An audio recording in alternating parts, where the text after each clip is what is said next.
Bienvenue, installez-vous. Je vais vous conter la légende des jardiniers appartenant au temps où les voitures ne volaient pas encore. L'histoire prend place en 2020. À cette époque, une grande partie de la population avait migré vers la ville de Tougris. Mais au fur et à mesure, l'atmosphère était devenue irrespirable, saturée de polluants plus nocifs les uns que les autres. Les particules fines, l'ozone et le dioxyde d'azote avaient fait de cette cité leur nouvel habitat. La ville suffoquait, les voitures envahissaient l'espace, les usines crachaient des nuages, asphyxiant la surface. Les vagues de chaleur se succédaient encore et encore, créant des pics de pollution de plus en plus dévastateurs. L'air était devenu si toxique que plus de 4 millions de personnes passaient le pas chaque année. C'était devenu une calamité, un vrai problème de santé publique. Mais voilà qu'un soir, Madame Brindille en eut marre. Jardinière de métier, ayant une énorme imagination, elle fut prise d'une grande ambition.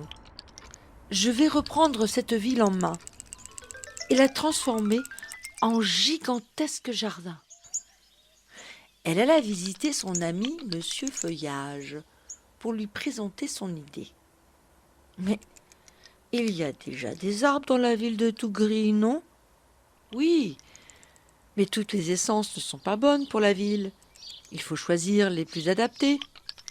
Une bonne essence a une croissance rapide, un faible entretien et est adaptée aux conditions climatiques locales.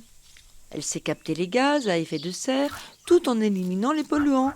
Aussi, elle transpire et apporte la fraîcheur.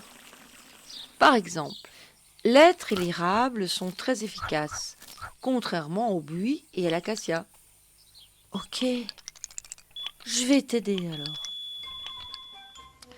Les deux amis firent alors appel à leur compère jardinier et ensemble, ils remodelèrent la ville en fonction de leurs idées. Ils commencèrent par planter une forêt urbaine de 400 arbres, apportant avec elle des îlots de fraîcheur et des trames vertes s'étendant à perte de vue. Grâce aux efforts des jardiniers, les habitants de la ville de Tougris retrouvèrent leur santé et leur beau sourire. Les arbres remplirent leur rôle de séquestration du carbone. Le soleil se montrait à nouveau, et grâce aux îlots de fraîcheur, la ville devint moins chaude. Les habitants pouvaient maintenant sortir pour profiter de l'air libre et de la verdure. Depuis ce jour, les jardiniers furent élevés au rang de héros, et une statue à leur effigie trône encore au centre de la ville.